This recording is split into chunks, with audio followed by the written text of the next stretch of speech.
Enyi ndugu wa Tana River, amani ni bora kuliko kisasi, mazungumzo ni bora kuliko risasi, subira ni bora kuliko hasira. Tusiruhusu tofauti za kikabila, siasa au maslahi ya wachache kugeuza ardhi yetu kuwa makaburi ya ndugu zetu. Alhamdulillahi rabbil alamin, wassalatu wassalamu ala rasulillahi sallallahu alayhi wasallam. Kwa huzuni kubwa na machozi ya ndani ya mioyo yetu, tunataka kuleta ujumbe huu kwa wakazi wote wa Tana River kufuatia machungu ya vita vya kikabila na mauaji yaliondoa uhai wa watu wasio na hatia. Damu iliyomwagika si ya kikabila, si ya ukoo, si ya siasa, ni damu ya binadamu. Kila maisha yaliyopotea yameacha pengo lisilozibika. Watoto wamebaki mayatima, wake na waume wamebaki wajane, wazazi wamebaki na maumivu yasiyo na tiba. Hakuna ushindi katika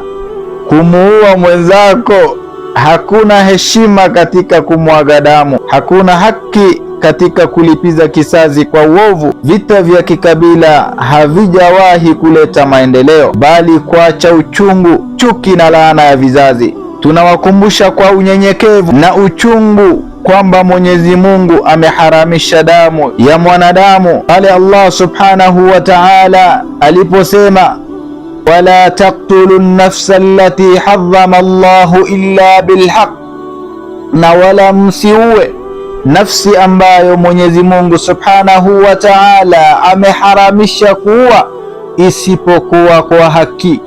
Na kisha Mola akatoa malipo juu ya yule ambaye atakuwa ni mwenye kuua nafsi kwa maksudi.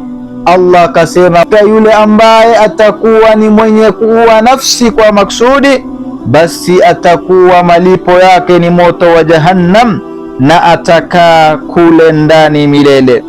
Kwa hilo Mwenyezi Mungu subhanahu wa ta'ala ameharamisha damu ya mwanadamu na ametoa onyo kali dhidi ya kumuua asiye na hatia.